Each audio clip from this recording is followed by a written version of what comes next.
Katakawa Games teasing never before imagined partnership. Tokiden and Dragon Quest Heroes developers teasing some brand new stuff. Level 5 has a 20th anniversary title. Team Ninja wants their games to be bigger. New Yomawari, new Labyrinth of Refrain.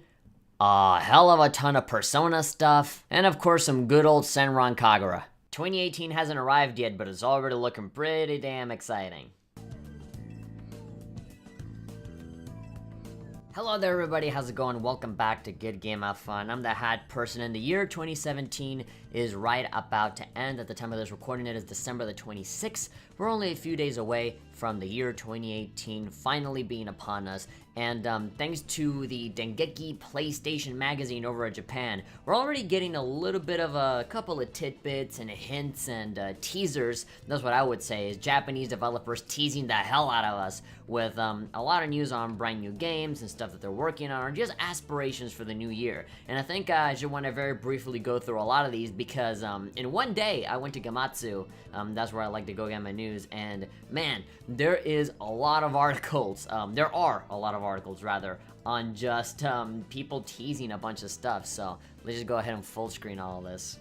They say that 2018 will be the year Katakawa Games progresses on a new collaboration project by means of a never-before-imagined partnership. Now, that could be anybody, so we don't really know what's going to happen, but hopefully it's something cool. I mean, if they're keeping it kind of hush-hush, I'm assuming it's going to be somebody that we are looking forward to, somebody that people have been asking to partner with Katakawa Games for a while now. Who knows, but hey, every single collaboration tends to be pretty exciting, especially on the Japanese side of things, so I'm looking forward to it. And that's only one story. We have so many other developers. You have like the Tokiden and the Dragon Quest Heroes producer teasing a new number of titles, collaboration project, some speculation that it might be Dragon Quest Heroes 3. So we have Kenichi Ogasawara, the producer of the Tokiden series. Most recently Tokiden 2, which I actually really liked a lot. And then we have Dragon Quest Heroes, which I haven't actually gotten into all that much yet. I know that there's Dragon Quest Heroes 1 and 2, and there's like a bunch of different versions for you know, like Vita, PS4, Switch, and all that. I haven't gotten into them simply because I haven't had any time, but they all look really good, and I have seen some pretty positive feedback to those games. So I do look forward to getting into it eventually, and if there's going to be a third one, then I'm assuming it's going to be like the previous ones, but with like, you know, improvements and all that stuff. So, and you know, the simple fact that there's like a third game coming means that they're pretty popular, right? Or that they've been holding up pretty well. So let's see what they got going on. It says that numbered titles for this and that are starting up. So numbered titles, so a lot of sequels. There's also a new collaboration project. All right, cool. I like me some collaboration. Japan is pretty good at doing collabs. Is not too uncommon to see like the logo for something and then like a big cross in the middle and then another logo for something. You know, like I've already seen like mobile games that got crossed over with Senran Kagura and all that stuff. You know, from small to big, it seemed like collaborations are something that Japanese companies tend to do a lot. Since the core team members of Tokiden are working on a new project, it'll be a bit of time before I can say anything more. Okay, so they're just talking about Tokiden in general, so that might lead me to believe that there might be some Tokiden 2 expansions or DLC and stuff like that, something that'll really make the game a lot bigger. Judging by the distance between Tokiden and Tokiden 2, I really sincerely doubt there's going to be Tokiden 3. I feel like it'd be much too soon for that.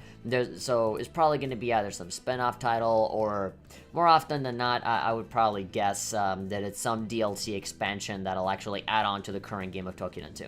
I do know that there is a free version. I don't know if it's like a demo. I think under my understanding, it's almost like a free-to-play version of Tokiden 2. And maybe they'll add more stuff to that. That would definitely be interesting. But all of my assumptions seems to be getting thrown out the window, because then they later say that new project will be quite a surprise, so please look forward to its announcement. Now again, it's really vague. It could easily be anything, right? When they say new project, what does it mean? A brand new IP, a new game? It could easily just mean like another collaboration, or maybe something that the fans have been clamoring for in terms of Tokiden, and maybe they'll finally get it, or who knows. It's very difficult to tell if, you know, any of these bullet points actually connect one to the other, right? It would be fine to actually see something brand new. Here the author of the article is definitely, you know, guessing that it might be Dragon Quest Heroes 3. I wouldn't doubt it. It seems like a pretty logical thing to think about, considering how, you know, pretty popular Dragon Quest Heroes is, especially in Japan. You know, the Musou style of games always catches on pretty nicely, especially when you focus on certain kinds of branding. You know, like I'm not super duper into like Dynasty Warriors or Samurai Warriors and all that kind of stuff, but I do like that style of game be inserted onto something like Zelda or One Piece or, you know, Samurai Kagura or Dragon Quest, you know? When it comes to these Musou-style games, it's less about the gameplay and, like, what branding do you like, you know, that you're gonna get into. So I'm sure that, you know, everybody has at least one Dynasty Warrior-style game that they like, but that is mostly by virtue of it. Oh, it has the characters that I like on it, right? More often than not, either Zelda or something from some anime. So, yeah, I'm pretty excited to see that if they come up with a brand new project that'll be a surprise, maybe it won't even be Musou-style at all. Maybe it'll be, like, a totally different game. You know, they didn't even mention Knights of Azure here or anything. You know, if this is Koei Tecmo, then, you know, I'm always thinking on Knights of Azure and other games that kind of deviate from the typical formula. I think those are usually the more special ones. That and I think, you know, Koei Tecmo was involved in, you know, Dead or Alive and all that kind of stuff. So, I think it'd be good to see some more Dead or Alive stuff. I do know that they announced that they were ending, you know, DLC and all, you know, updates for Dead or Alive 5, that they're ending it and just kind of moving on to something else. My assumption is Dead or Alive 6, but who knows. And now some even more teasing. We have Level 5 planning major 20th anniversary title. You know, we also got Neo in here. We have the Legend of Heroes Trials of Cold Steel. You guys know that, you know, that's my shit. I like that. I'm still barely on Cold Steel 1, so there's definitely a lot of spoiler territory here with Cold Steel 4. In Japan, they're thinking about, like, the grand finale of the series. I'm still barely at the beginning. Ni no Kuni and Yokai Watch Studio Level 5 will celebrate its 20th anniversary. Yay! Speaking to the latest issue, they say that they're working on a major title to commemorate the milestone anniversary. You know, in the same way as how Sega has Sonic and Nintendo has Mario, it kind of makes me wonder, what is Level 5 working on? You know, what is, like, the definitive Level 5 game that kind of defines them? I can't really say for sure if you ask for my opinion, because Level 5 has always done a little bit of everything. They always have a pretty big variety of games. In terms of, you know, yeah, comparing Ni no Kuni and Yokai Watch, I don't know, maybe Yokai Watch, that's probably it. That's probably, like, their Pokemon. But I also discovered Level 5 with Ni no Kuni and some other, you know, smaller games on, like, 3DS and stuff like that. When it comes to their major title, I'm assuming it's something that is already pre-done, you know? Like, this doesn't sound like brand new IP to me. This sounds like sequel or like a remake of something. You know, maybe like another Inazuma 11. I think that's Level 5, right? Inazuma 11. Maybe they'll make another one for that. Who knows? They were already making plans of making that. But, you know, we got Koei Tecmo again saying that they want to make Neo bigger and keep an eye out in the future. So Neo is a relatively brand new game. When they say that they want it to become bigger, again, it could either mean a sequel or it could mean a DLC expansion. My vote is on a DLC expansion. Again, very similar to what I think about, you know, the previous games that I talked about. I feel like this is still very new. I feel like, you know, this Neo just came out. And so, it'd be kind of tough to start announcing sequels already. I feel like they're just going to come up with maybe a few expansions, and maybe next year, you know, maybe towards the end of 2018, maybe we'll see, you know, Neo 2 or something like that. We have Aqua Plus. The only thing that I know about Aqua Plus is that fighting game Aqua Patsa, and yeah, Utawareru Mono, that one. I know that they brought over to the West one of the visual novels, and apparently it's really good. I haven't gotten into it. Again, I only know this game because of the fighting game. But, I realize there are many people hoping for an anime adaptation of Utawareru Mono, Mask of Truth. So there we go. This is not necessarily a game, but it's an anime adaptation of a game, so that's good. Hideo Kojima, obviously, coming in here with Death Stranding, saying that, we have never before seen a game being created at such a fast pace. So apparently the progress on Death Stranding is going really well. I mean, when that's literally the only game that you have to worry about, then I guess it would be pretty fast, right? There's a lot of, you know, spoiler stuff here, although they do keep it very vague, so it's not really anything to worry too much about. So yeah, Cold Steel 4 has the most playable and story characters in the series. So yeah, it almost feels like it's Avengers or something, where you have like a bunch of dudes just sort of coming together into one place. I do know that Tita Russell is into the game. I know that Agate is in the game as well. They're both characters from Trails in the Sky that I know of. And I know there are others from other games that I, you know, haven't played. I only know Sky and Cold Steel, basically. It's an important title that will serve as a major endpoint for the Trials series that began in 2004. The series' endpoint was decided at around the time Trails in the Sky was released. So when Sky 1 was released, they were already planning out the ending. That's pretty crazy. And so they have the first title font come announced as the final entry. So there's major pressure on the company. Yeah, man.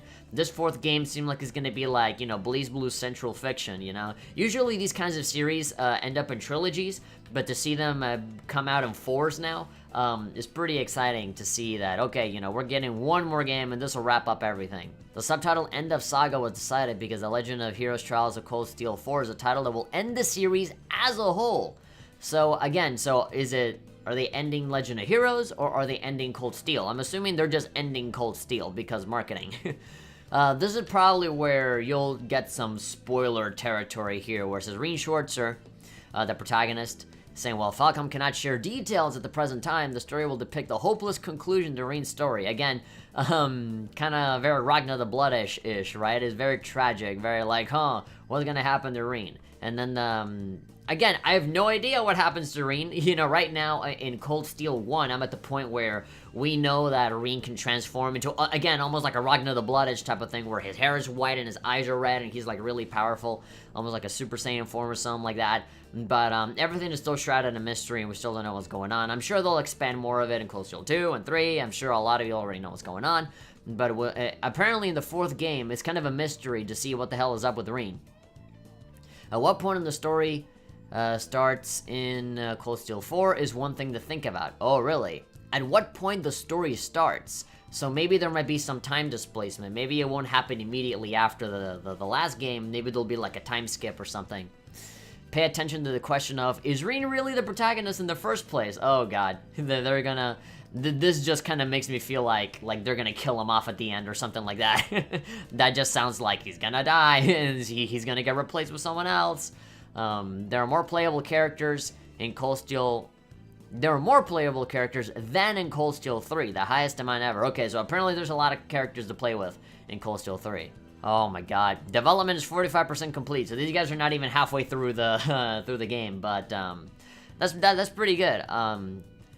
Is due out for PS4 in Japan in fall 2018. So yeah, that makes sense. By the end of next year, we should be able to see the Japanese release of this game. We're not even talking about the English localization. We're talking about Japanese release, and then, you know, trying to avoid spoilers from people translating the game and then putting it up on the internet. No, we gotta wait on Xseed to kind of come in and do the Lord's work and translate all this as fast as possible, basically. Now, in terms of more things to look forward to in 2018, we have Yomawari and we have Labyrinth of Refrain. You guys know how much I love Yomawari. Again, I'm not a really big fan of horror games, but Yomawari is one horror game that I really do like. So Nippon Ichi Software is what we're talking about. They're planning sequels for Coven and the Labyrinth of Refrain. I have no idea what this game is. I've never played it. I've never seen it. This sounds like a dungeon crawler to me. And Yomawari. This is pretty much the reason for why I brought out this article. Again, Dengeki PlayStation saying that both titles are being brought up as up-and-coming rookies. Alright, I am a little worried that Nippon Ichi Software might actually start milking Yomawari. You know, for something that feels like a cool, unique, self-contained thing, I am a little scared that they might actually, oh, this game got popular, or people like it, so let's just keep doing Yomawari 3, 4, 5, 6 until eventually it just sucks. You know, they did a good job with 1 and 2, so I really do hope that they don't let the popularity kind of go to their head and kind of start screwing it up with, like, you know, online multiplayer or, like, some bullshit like that, you know? Like,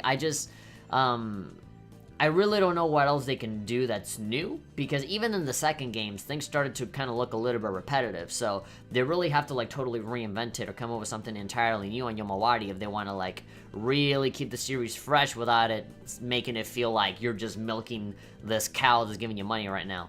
And finally, we have two little different bits of news here. Right now, we got some stuff in the Persona series. We got some brand new trailers for Persona 3 and Persona 5 dancing game.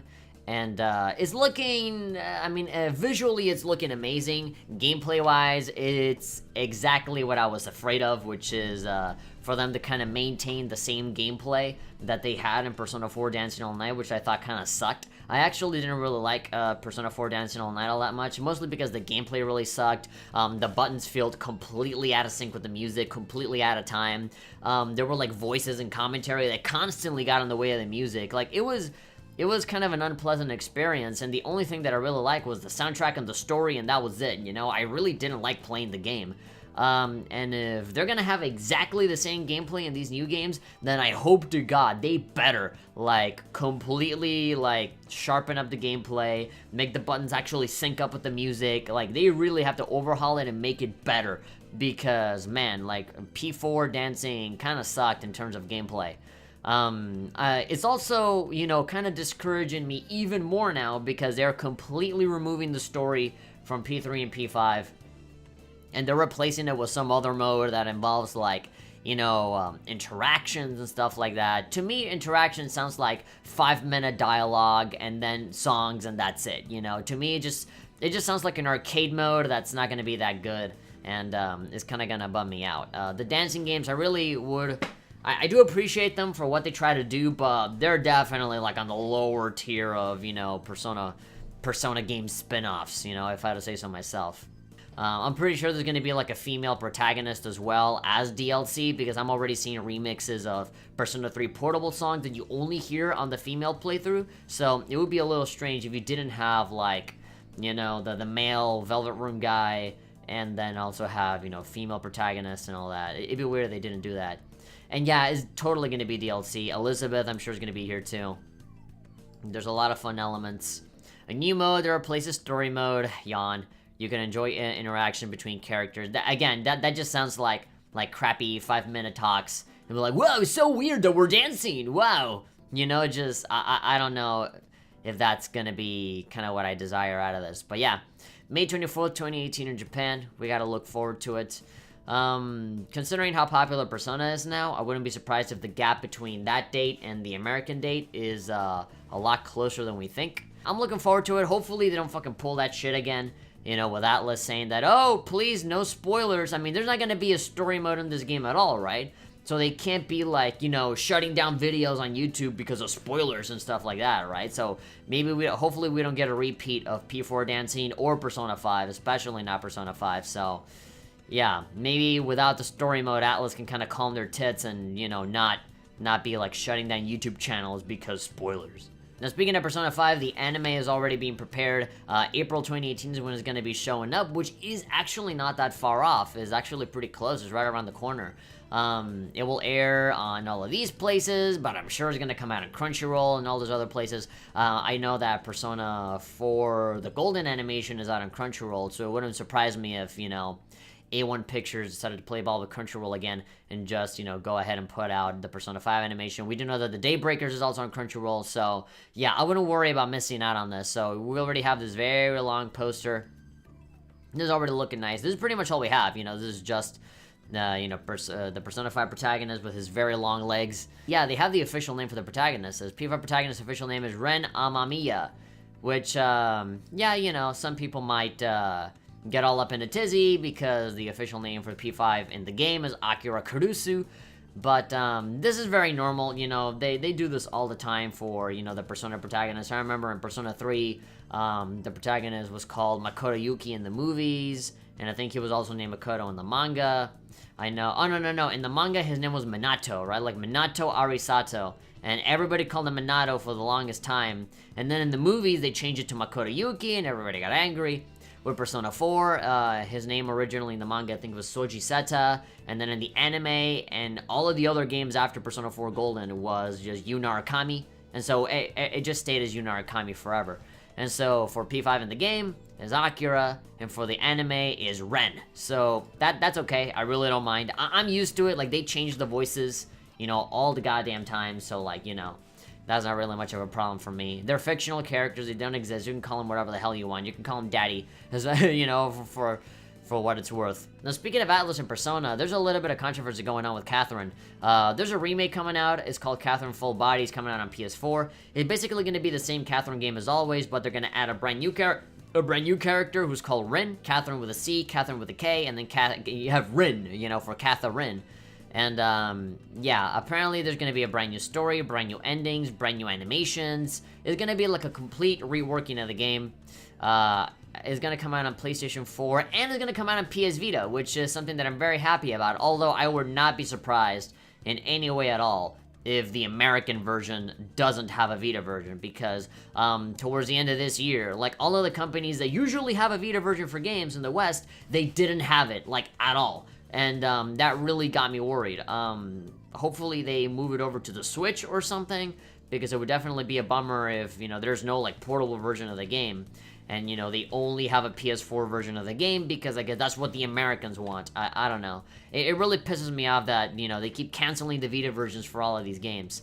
But, you know, gaming is a business. So, yeah, new storylines, better graphics and stuff like that. They didn't announce any platforms, but as far as we know, the Japanese version is going to come out on PS4 and Vita. There has been some controversy when it comes to the new character Rin. Some people saying that, you know, there's like an implication that that Rin is actually like a cross-dresser or a trap or something like that. And a lot of people that, you know, use their, you know, gaming journalism outlets for agenda setting have said that, you know, oh, is this transgender person? And the look on the guy's face, it just goes to show that they hate transgender people, and we have to fight against, and like, just a lot of stupid stuff. I personally don't like to waste my time, you know, pointing out how idiotic all those articles are, but I recommend that you guys don't listen to that, and just wait for actual information, and trailers, and more details on the game comes out, because we've only had teasers and screenshots and just basic information to go on, and not really a lot of, you know, substantial details. So I do recommend that we wait, and then we see how this whole thing plays out. And the final little bit of news that I wanted to cover today was Samurai Kagura Burst Renewal. Of course, we can never make a video without bringing up Samurai Kagura, huh? So we got the Burst remake, and of course there were two girls that were kind of missing from, you know, the whole, you know, trailers and features and all that stuff. Is Daidoji and Rin. So Daidoji and Rin in the original Samurai Kagura were unlockable characters that you would get after beating the story and after beating them up like 5 times, and then you'll be able to play as them. Here, everybody knows Daidoji and Rin, so they're kind of just featuring them up front rather than like these surprise characters. And, you know, hopefully they can just show up as characters that we can unlock by playing the game naturally rather than nickeling and diming me for stuff that should already be in the game. But let's see, so Marvel has released 2 little gameplay clips. Obviously, they're going to be like 10 seconds long. Yeah, so Burst Renewal coming out in Japan on February 22nd. That's really not that far off, is right around the corner. And so yeah, level 1 Secret Ninja Art, Heaven and Earth Rumbling Spiral Leg. I'm pretty sure we've seen all of these before. They shouldn't be that different from the original ones. Yeah, they even do like the same pose and everything. Yeah, it's not really all that worth it to watch these videos because they're exactly the same thing as before, and, you know, I wouldn't really complain because this is a remake of the first game. This is not a sequel, so it's not like, you know, it just wouldn't make sense if they had, like, a totally different set of movements and stuff like that. But there we go. That's pretty much all of the news stories that I wanted to cover. God damn, the Japanese really are teasing us with all these brand new titles. It is very much, like, specifically teasing. They definitely have a lot going on in terms of, oh, look out for all the stuff that's happening. You know, we got new Yomawari, new Legend of Heroes, Cold Steel. We have, you know, Level 5. They have the 20th anniversary thing. We have a new Samurai Kagura remake.